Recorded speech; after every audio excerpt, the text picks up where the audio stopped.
Cloud. Hey, Rick. Hey Megan, how you doing?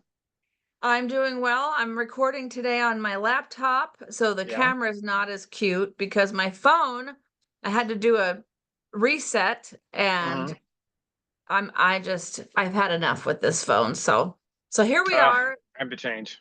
Picture might not be absolutely beautiful, but it is what it Looks great is. to me. Yeah, looks good to Thank me. you. Thank you. Well, we were looking up some fun and interesting content to provide to our audience, and Hmm. we came up with something I think is really a good idea, and that is we're gonna do a mock interview.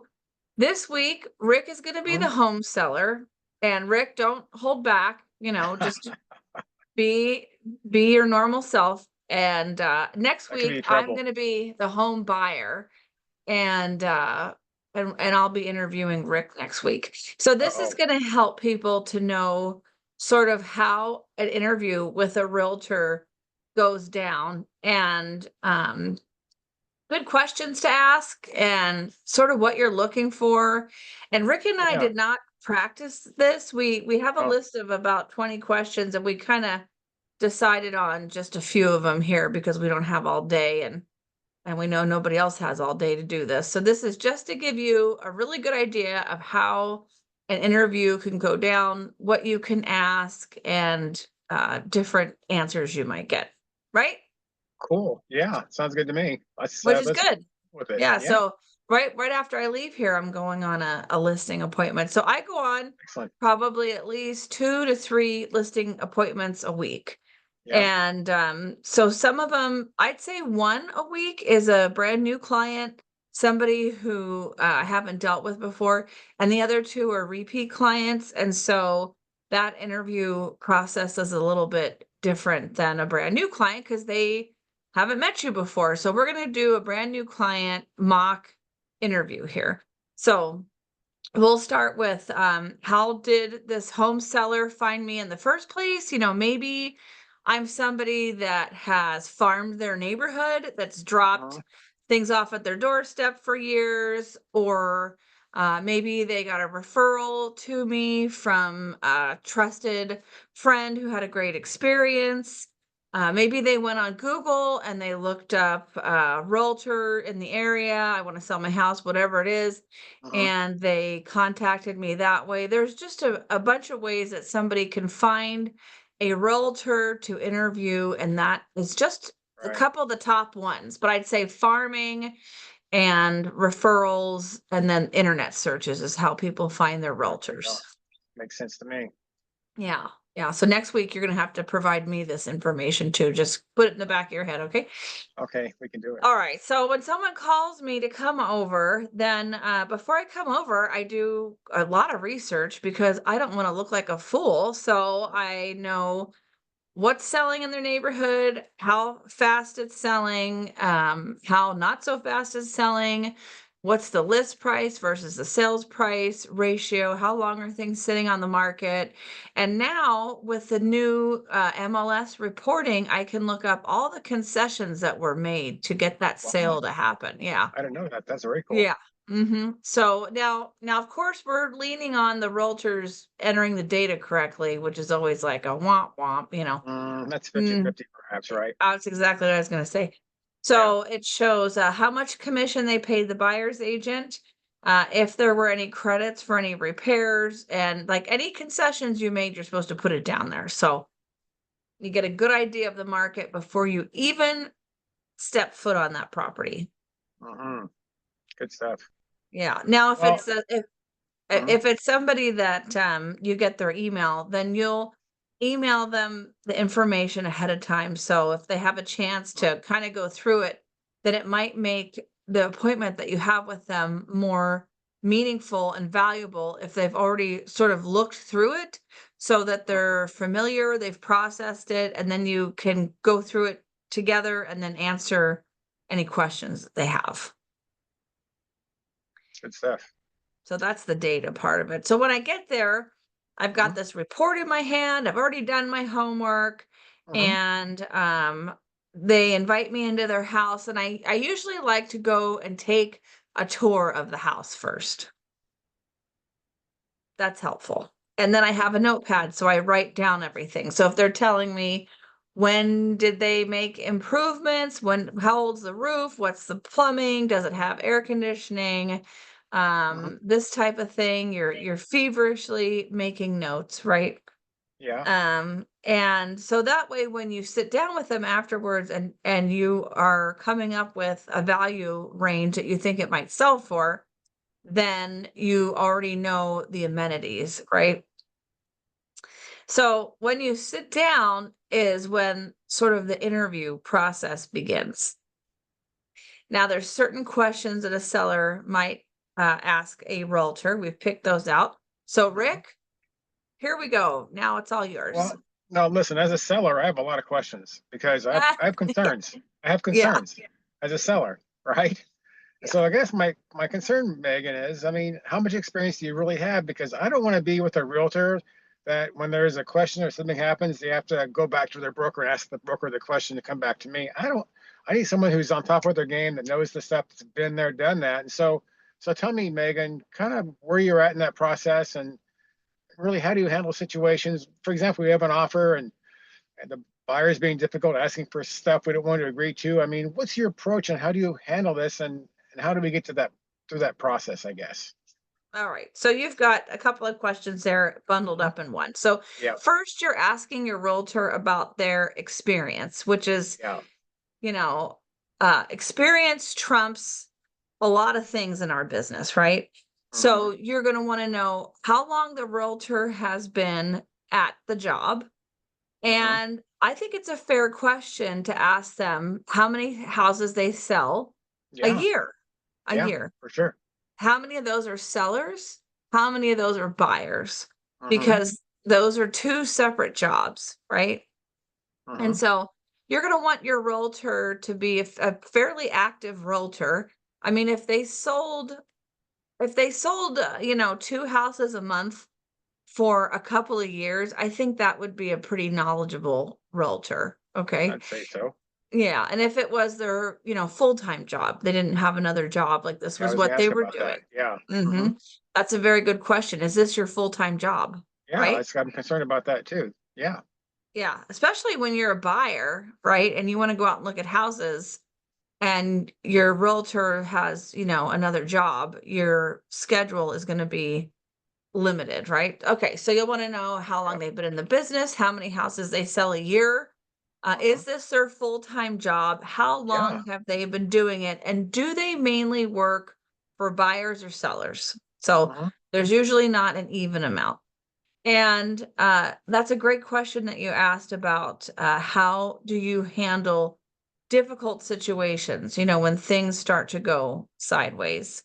Yeah. Now, I've heard a lot of bad stories out there. So I want to make sure that we go into a problem, you're not going to be missing in action. Number one. Number two, you have the answers that we're going to resolve it, and resolve it quickly too, by the way, to my benefit, right? Because I'm the seller. go.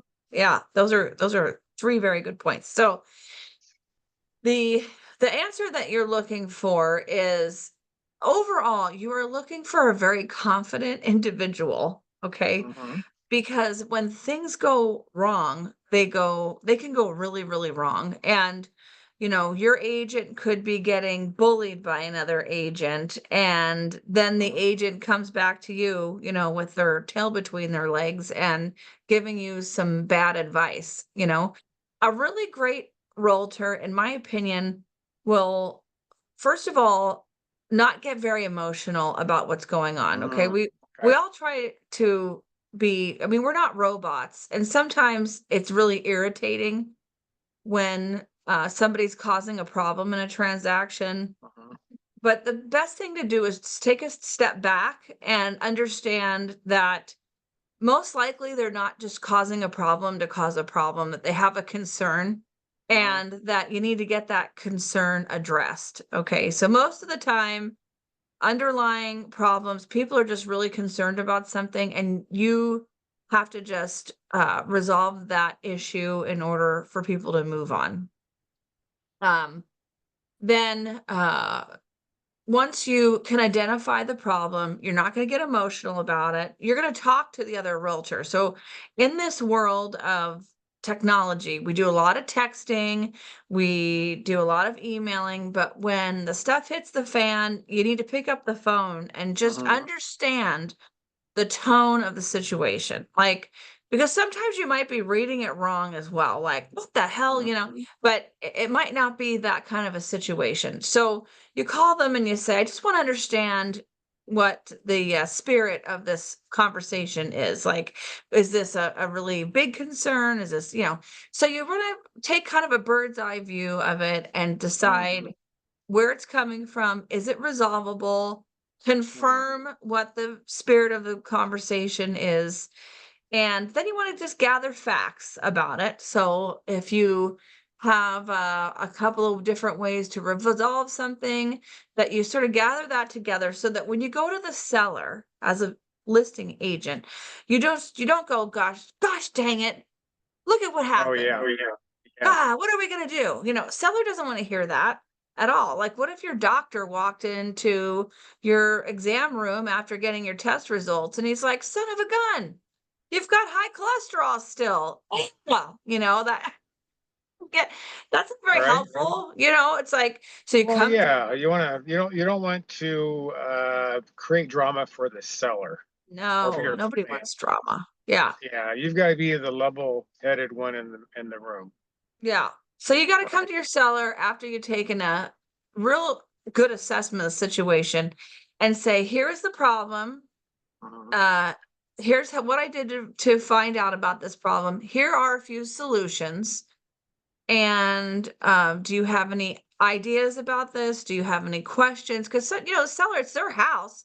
So you're Mhm. coming and you're giving them solutions. Maybe they have their own idea as well, but you should have like a special briefcase full of solutions after all these years, Oh, for and sure.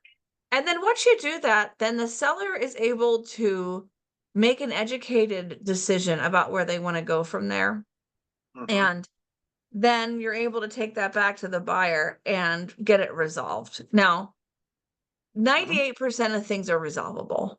They are, but there's Of some course they things that are not resolvable, and that's just the way that it's going to be. But you really hope that you don't run into that. But sometimes you run into situations where no matter what you do or say, or what kind of resolution you have, someone is not going to be satisfied. Doesn't happen very often, though. Well, I think that really that goes into how you manage that process because I've Mhm. seen transactions blow up that were very easily fixable, but Mm. the agent lacked the experience, lacked the skill set, lacked the demeanor, lacked everything involved to be able to navigate through that situation.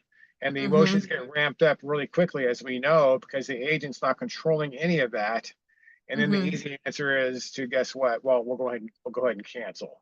Mhm. And that's oftentimes a mistake because, as I said, so many of those problems, and to your point, Megan, they are really fixable, but you have to have the tool chest to know what Mhm. to take out to fix that. Right. That comes with that experience, right? Mhm. Mhm.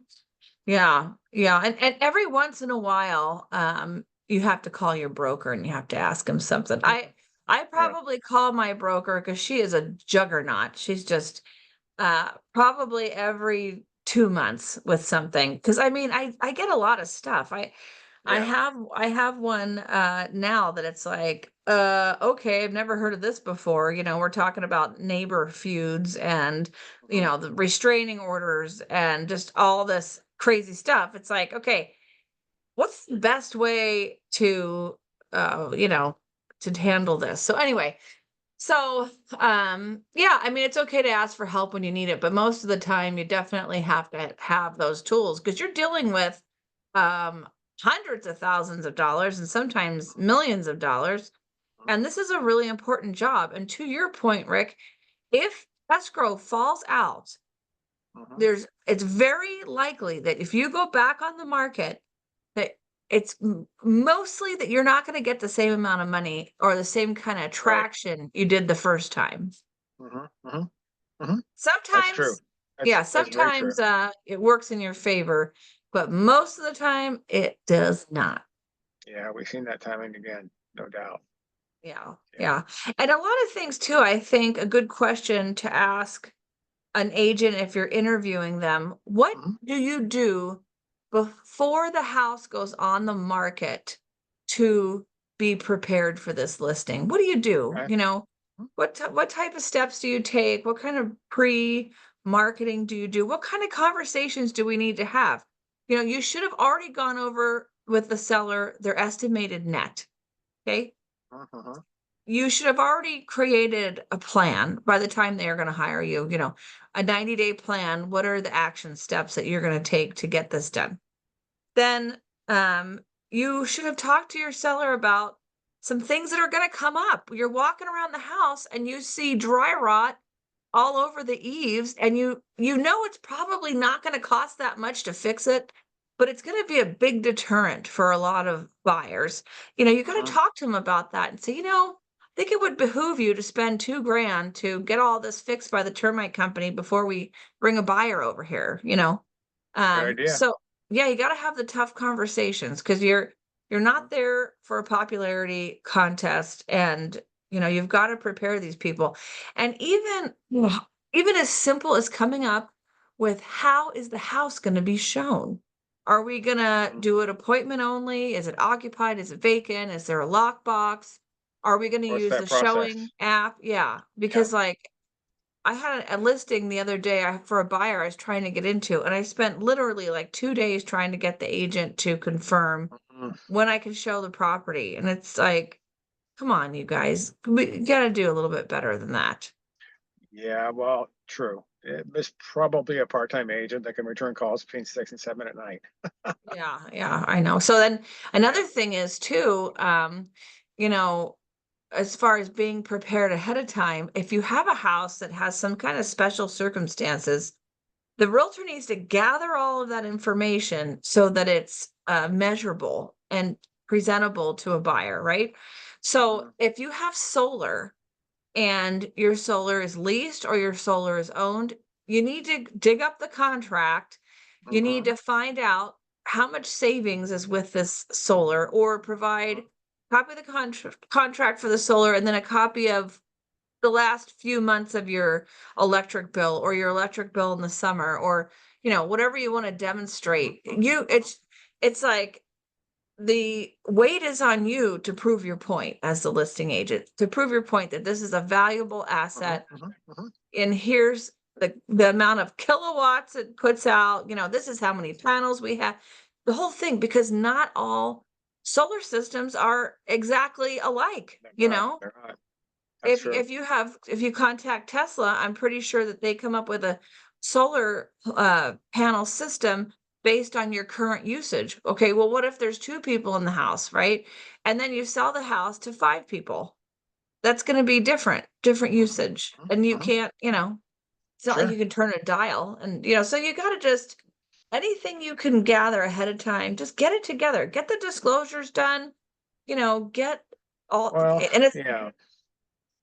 the seller could be helpful too and make the realtor a list of their improvements that they've made. That would be, you know, Mhm. with a year on there. 2019 roof, 2018 electrical panel, you know, that sort of thing. That would be helpful too. Well, I just want to say that, we've talked about this a lot over the last few years with our talks, and we know that the most prepared clients win. And so many times we see that clients are not prepared because they haven't got a realtor who is prepared.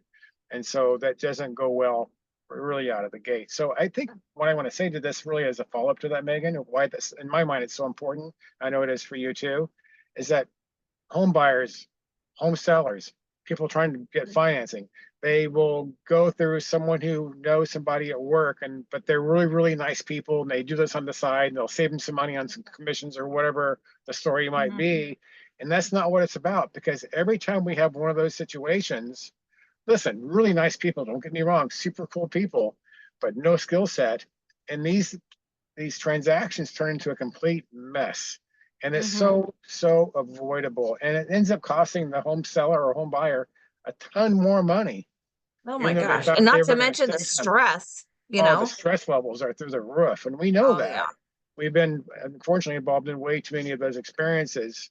So I think it's important for home sellers to really know their experience level as a realtor, their Mm-hmm. history as a realtor, full time for sure, full time, and how many transactions are they doing, and how are they going to handle difficult situations? Because guess what? Every transaction you're going to encounter some difficult situation, and it's a matter of how you manage that situation, and how you get through that process to closing. Mm-hmm. And too Mm-hmm. many times you and I talk about this all the time with people I know. I'll have a transaction, and it's going south on us. I'll say every time, if that was Megan's transaction, we would not be Ah, having this conversation. And I say it a oh, lot. I say it a lot because it's true. It is absolutely true. And so I can't stress enough for people buying and selling homes. It is critical to get with the right people that know what they're doing and have experience in doing this. Because if you don't, exactly. you can run into problems. And Yeah. some of those are not fixable. And there's a lot more questions too to ask the Yeah, realtor that you're interviewing. How do you help me prepare for a home inspection? How yeah. do you help me prepare for That's the a hot button. appraisal appointment? Yep. Yeah. Yeah. Mhm, What do you as the realtor do to prepare for the appraisal appointment?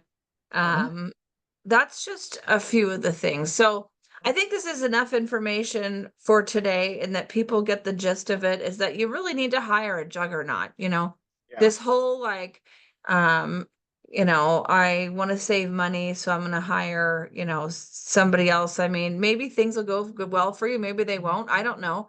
I guess you'll find out. I mean, yeah, it's just not something that I would mess around with, knowing what I know yeah, at this point for sure. But yeah. No doubt. No doubt, Megan.